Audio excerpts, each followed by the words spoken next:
So it was pretty embarrassing as a person of colour to be in that documentary. It turns West Africa into this place that needs saving, rather than this place that has its own policies, is developing its own solutions, is resisting these challenges themselves.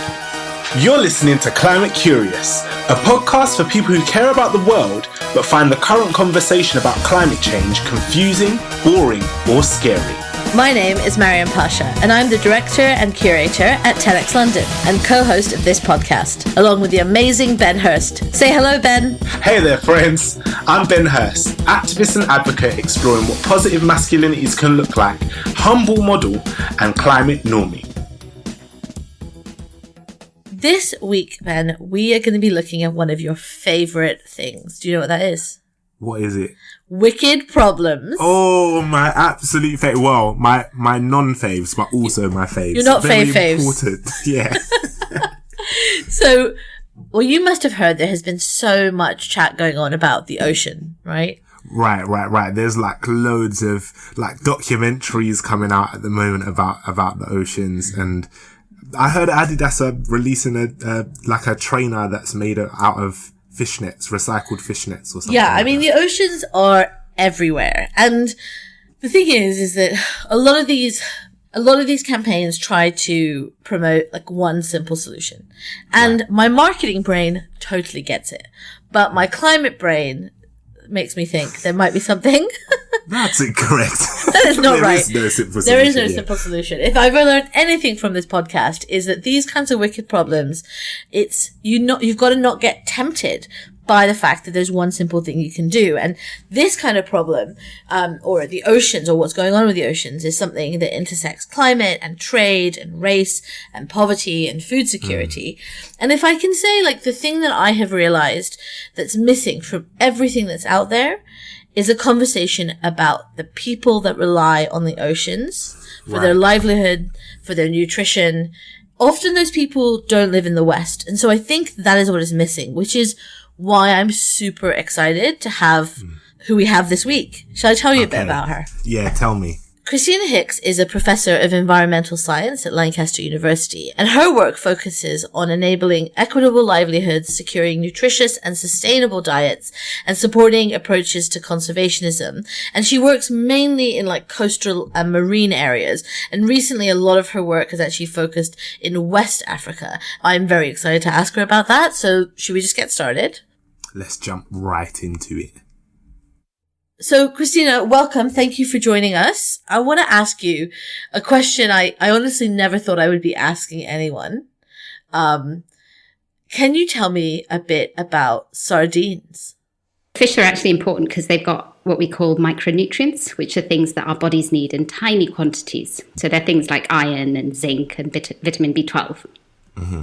And they're really important because if we don't have enough of them, it affects our physical and mental development. And they're particularly important in what people refer to as the first 1,000 days of life. So it's really hard for kids to get the right amount of these nutrients. And it's really important that they get the right amounts in those first years. So that's why fish is a superfood from my perspective, really. So is that why like people have cod liver oil tablets and stuff? Yeah, sort of. But I think a lot of the kind of tablets around cod liver oil and things is more, I'll probably get in trouble saying this, it's more marketing. Right. And it's also more to do with so the benefits of fish in higher income countries are it's different to the benefits from fish in lower income countries. So where I work, diets are mostly plant-based. So people eat rice and beans and greens, and that's pretty much a fairly monotonous diet. And so when they have these small quantities of fish, it's really, really important in their diets. But here we have a really varied diet. We have loads of supplements, added to our food. And then so when we have cod liver oil, it's to help with things like with our joints and to help reduce the likelihood of us getting coronary heart disease, which are, again, sort of lifestyle diseases rather than diseases to do with hunger and not getting enough food or not getting the right foods.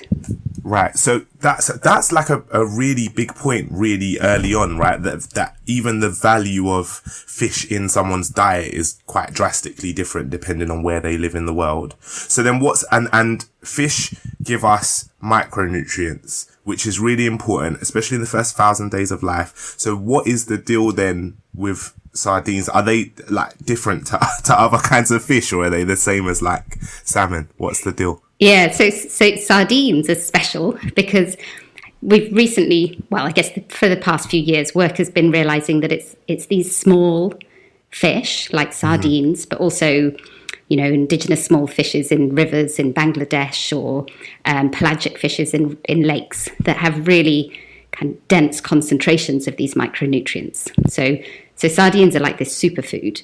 And the added benefit of sardines is they are really, really cheap. So in many places in Africa, it's these small dried fish that are the most affordable, particularly for poorer communities and poorer populations. Okay, so these sardines are super, super important. And they're important in kind of, as you said, like poorer countries or countries that have that poorer diet. How does that link in with your work? I published a paper in 2019 in Nature, and in that we just really set out to try and understand how many nutrients are there in global fisheries. And we expected it to be unequal because we know some countries can fish more and do fish more, and we know vessels from Europe go and fish in West Africa, for example. But we were really surprised by quite how unequal it was. And what we found was that in the waters in many regions, such as West Africa in particular, there were really high volumes of these key micronutrients that were being fished out of the waters. But when we looked at the diets in those coastal countries, the diets were lacking in the same micronutrients. So in some places, so for example, in Namibia, but also in Kiribati, which is in the Pacific, the local diets were missing up to 80% of the calcium or the iron that they needed.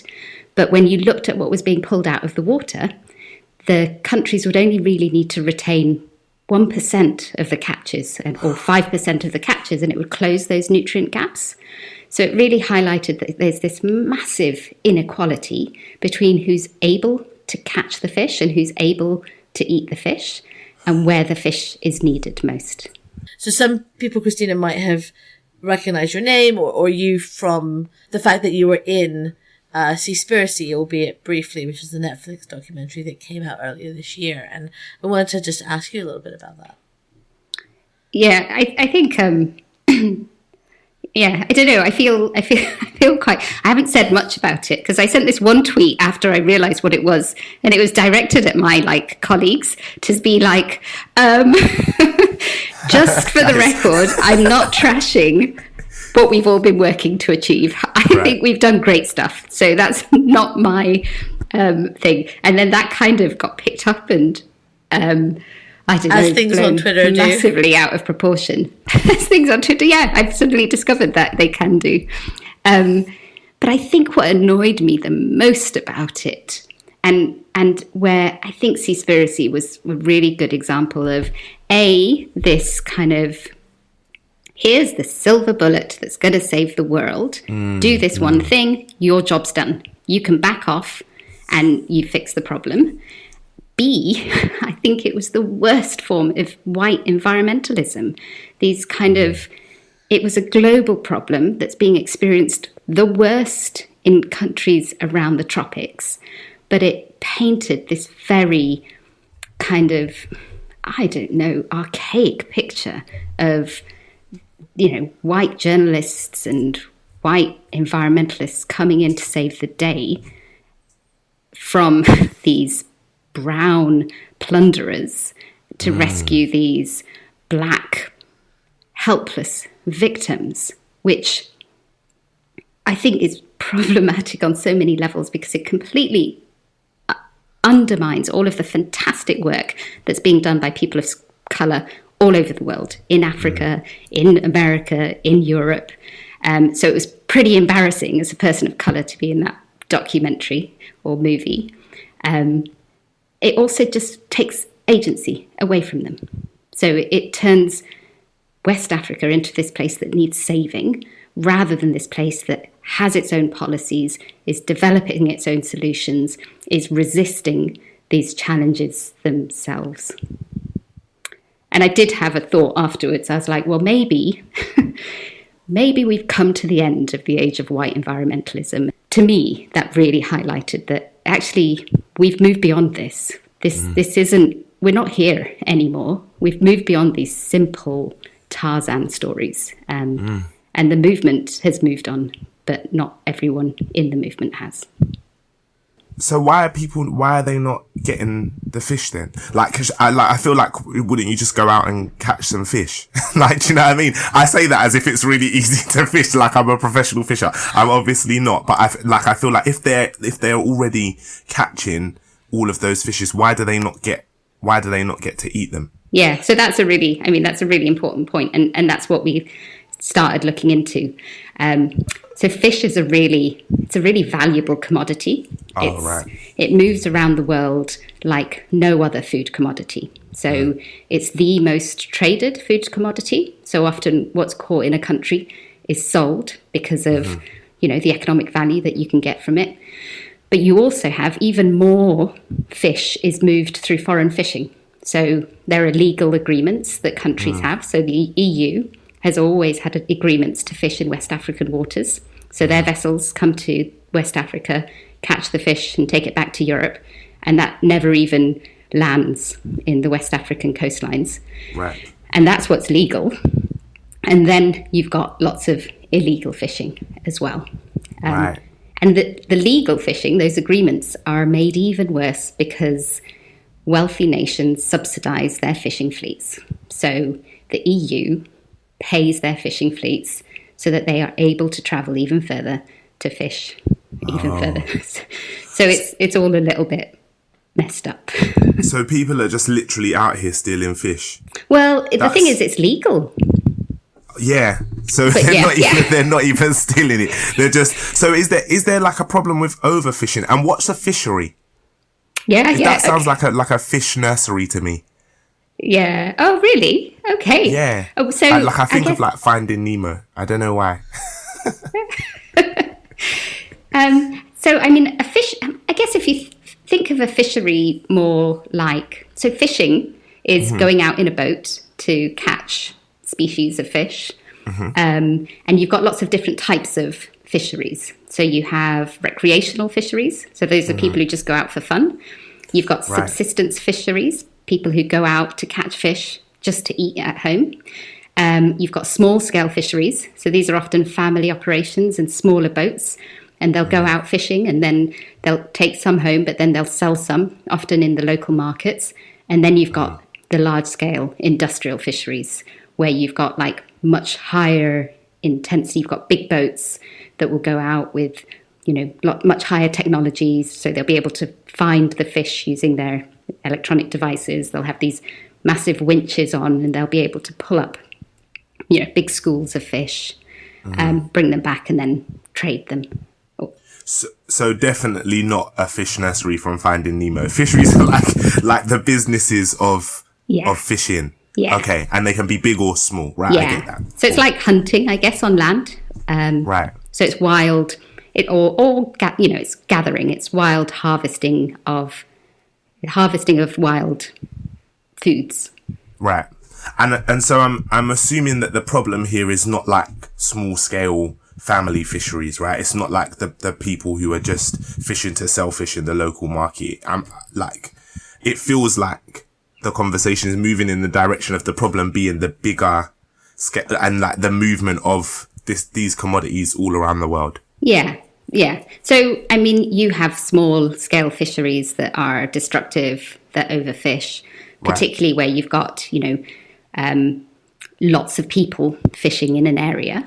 But on a global scale, it's the industrial fisheries, the industrial vessels, it's the big businesses.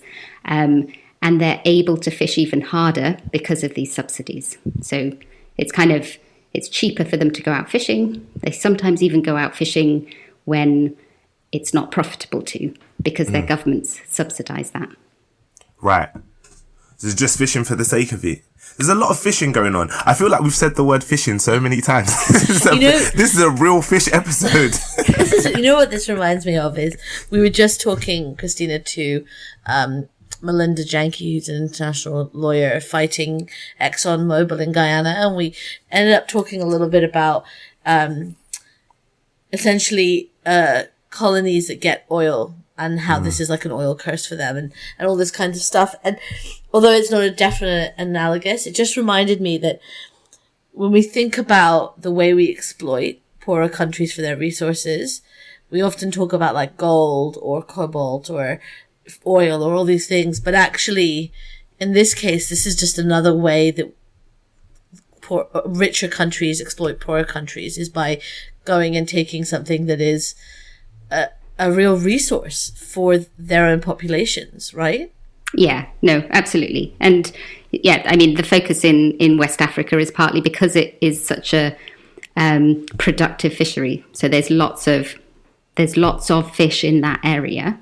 And so it's very attractive for foreign vessels to go there and catch fish. So, okay, so I want to ask a question. We're talking about the impact of these foreign fishers, the international nature of it, and the kind of exploitation. What role does climate change play in what's happening in fish with fish and fisheries and all of this around the world? Yeah. So for a long time, I kind of tried not to look at climate change because, partly it felt lots of people were looking at climate change, and I was more motivated with trying to figure out how we can just ensure that people who need the fish to live, to eat, to have enough for a dignified life could get that. But particularly in West Africa and across all of the tropics, you can't not pay attention to climate change. Partly because climate change is being experienced, and it will be experienced the greatest in the tropics. So we've got some work that's led by a colleague of mine, William Chung from the University of British Columbia, and he's done a lot of work looking at what climate change is going to do to fish stocks, to the fish that are available to be caught. And he split it into the tropics and the non-tropics. And what you see is there are these real hotspots in West Africa, in the Pacific, where the available fish is going to plummet. And that evidence is really clear. In outside of the tropics and in polar regions, catches may even go up, but they're definitely not going to be hit as hard. So you've got this situation where, on a global scale, we all know climate change is not bad, but maybe the urgency of acting won't be realised. Firstly, because fish moves around so much. Secondly, because the countries essentially who have all the money and the power and the decision-making power are not being affected as much. But right. In the tropics and in West Africa, you have this real kind of coming together of their stocks are going to be plummeted because of climate change. They're already being plundered by foreign vessels. So this kind of situation where they're already on the edge is definitely going to get worse. And I think by projections, it's as close as 2025 that the nutrients available off West Africa is really going to start dropping off quite quickly. So it's really urgent, which is quite terrifying, I think. So where do you go from here? How do you, that's a big question. I'm really sorry, but how do you fix that issue? How do we stop that from being exacerbated? Yeah. I mean, that's a really difficult question. And yeah, it's huge. I think there is a real awakening. I think, turning the economic system on its head is not realistic, and it's not going to happen. But I think recognizing that climate has to be integral to decisions that we make around trade, recognizing that food security and a right to food also has to be included in those decisions, I think is really important. So that's at a kind of policy level. And I think at a personal level, it's just about becoming more aware of where our food comes from, becoming more aware of how our our governments, what trade deals do they choose to sign? Do they play into the global inequalities, or do they kind of actually have some moral principles and environmental principles that are embedded into them? And so I think it's being more active political citizens, and being engaged and being aware and thinking about and learning about other parts of the world. It's interesting because it actually connects with something a previous guest said about knowing where your food comes from. Because I guess it's all about this knowledge. Like, that one piece of information may not change the world, but if we all become more aware of not just where it's coming from, but I guess the trade-offs involved in it. Yeah, maybe if we think of it through the economic system. So if our diets, through choice, become more and more homogenous. So if we're just eating avocados, or if we're just eating salmon, then that's going to be playing into, and I mean as a society as a whole, not as an individual, but obviously it plays up, then that's going to be feeding into an economic logic that says it's more efficient to produce lots of one thing than it is to produce a diversity of things. And that has impact on the environment. It has impact on the places that one thing has to come from, or the sources that need to, feed that one thing. So I think diversity, to me, is just a good rule of thumb. Know where your food comes from, but eat lots of different things. So eat local, but eat lots of different local things that are available. You mentioned something earlier, and I kind of want to come back to it. You said that, like, for a long time you didn't want to really get into climate change, but realized that this is actually something that impacts your work. I want to talk about the climate change conversation and the poverty equality conversation, and get your perspective on how these work together. I mean, I think the problem is they don't work very well together because, I don't know, we seem to be incapable of recognizing that there are more than one challenges, or there's more than one priority. So, I think, it is absolutely imperative that we get on top of climate and we put pressure on our governments to act and to think about climate emissions in everything that they do. But that can't come at the expense of addressing inequality and addressing poverty. And I think quite often the urgency around the climate crisis can, make it seem like, well, let's address this and then we can get on with everything else. But it won't work that way, because inequality exacerbates climate change. People in poverty are the ones who are most exposed to the impacts of climate change. So poverty and inequality and climate change absolutely have to be headlining together. So I think it is so much about these strong coalitions across these movements, and are built on a foundation of mutual respect and understanding that we may not quite understand each other, but we know we're equally important to each other. And now, it's time for our climate confessions. Let's fess up to the bad habits we just can't kick. Okay, so it's time for climate confessions, and this is the part of the episode where we give you the opportunity to expose yourself and tell the whole world one thing that you're doing that you probably shouldn't be doing that might not be helping the environment. So we're looking for something that you're doing or something that you've done that is maybe not having the best impact on the environment. I don't know if you have anything, Christina. I found this really hard, but I think probably it's not something that I'm done, but maybe it's something that I'm proud of but shouldn't be. Okay. And it's that I have a massive family, like ridiculously large. How massive is massive? So my mum had 35 brothers and sisters. Oh my gosh. And when I was about 12, 13, we counted my cousins, and I had over 100 then. Right. And I don't dare count them again. That's a lot of cousins. That's a lot of cousins. But why is having loads of cousins bad for the environment? Well, they say, don't they? I mean, they say that. So I guess having a big family, and my mum coming from a big family, means that I've got 3 kids as well. And, I come from a culture and background where families are really important. And that's the one thing that I find. They do say, don't they, that we should be having smaller families, and they do say that people have quite a big carbon footprint. But all of my family are in Kenya and Uganda, so I think they probably equal my husband's family that's here in England, but much smaller. But yeah, we probably have a bigger carbon footprint than maybe they have. Maybe, as I don't know, but they're collective. quite. It's getting close, I think. I love that your climate confession isn't actually something you've done. But I've had 3 children myself as well. Yeah, I mean, I guess this is a hard one. And you mentioned it earlier, the idea of people choosing not to have families as part of their climate activism. That is, I've heard that from some really young people. And that feels like a really major decision. That feels really tough. Yeah. Especially when you're hearing it from 18-year-olds. I don't know what the hell I wanted when I was 18, and the idea that they've just decided that that's it. It feels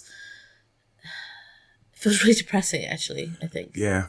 And I think that's also like a bit of a side effect of like climate anxiety and those kinds of things, right? Where it's like, I think somebody said in one of the episodes we did the other day that it's really hard to think about tomorrow when you're thinking about today. Like, it's hard to think about the future when you're worried whether tomorrow's going to come, right? And I think for especially for younger people, it seems like there's this impending sense of like doom. Like, if we have kids, is the world even going to exist in 100 years or 50 years or whatever? So I imagine that's really tough.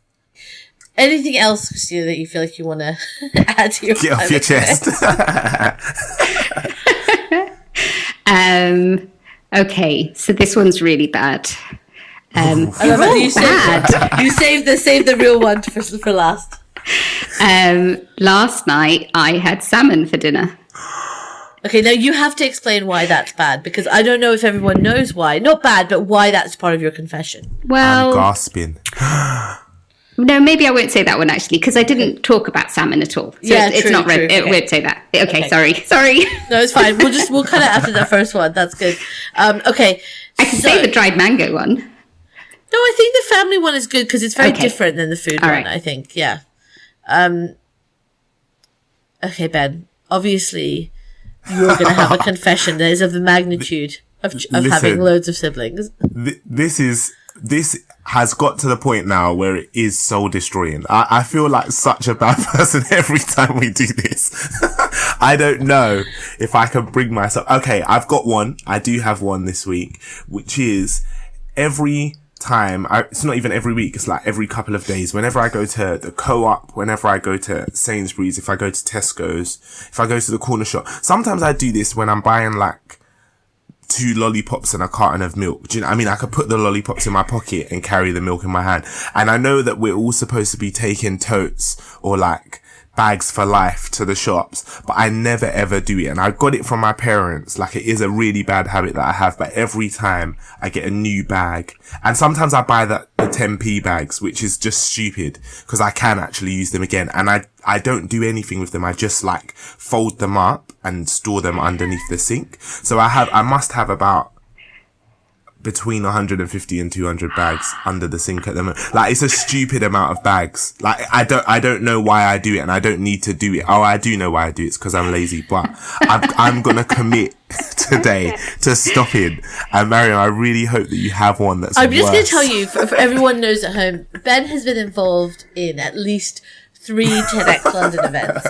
And at each of them, we have given him a beautiful tote. So it's not that he doesn't have one. However, I am not one to talk because I'm gonna jump off your confession to tell you that I do something that's probably just as ridiculous. I use those 10p bags for life as my dustbin bags.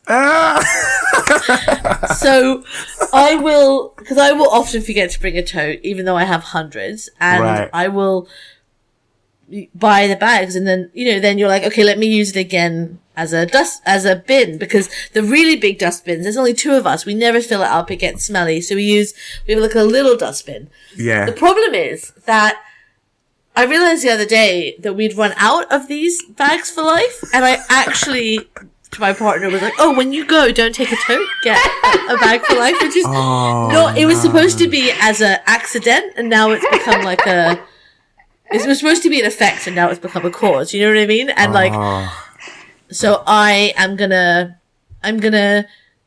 commit to actually buying biodegradable bin bags because I know they exist and use those instead of this ridiculous, also very expensive habit that I've gotten into. Right. But I actually wanted to give everyone a climate confession update, if I can. Yeah, go for it. I think a few weeks ago, I said that I love my electric toothbrush. And just as I was going to switch to a wooden one, I got an electric one and I love it. And I was saying how I hate throwing out the plastic heads for them. And two amazing people, so Will Hawks, who was our bug guy from a few episodes ago, shout out Will, sent me a wooden electric toothbrush. And then Instagram and one of my team, both at the same time, recommended little bamboo heads for my existing electric toothbrush that are biodegradable. So I just want to tell you that we have fixed that problem. Oh my gosh. Is there really bamboo ones? Yeah, little bamboo. I think they're bamboo heads that you can get that fit on your existing electric toothbrush. And then when you throw them away, you don't feel so bad. That's so good. Yeah, send me those. That's we've not fixed the climate, but we definitely are a micro step. We have single-handedly ended climate change on today's episode. So well done, team. You did a great job. Imagine if it was so simple.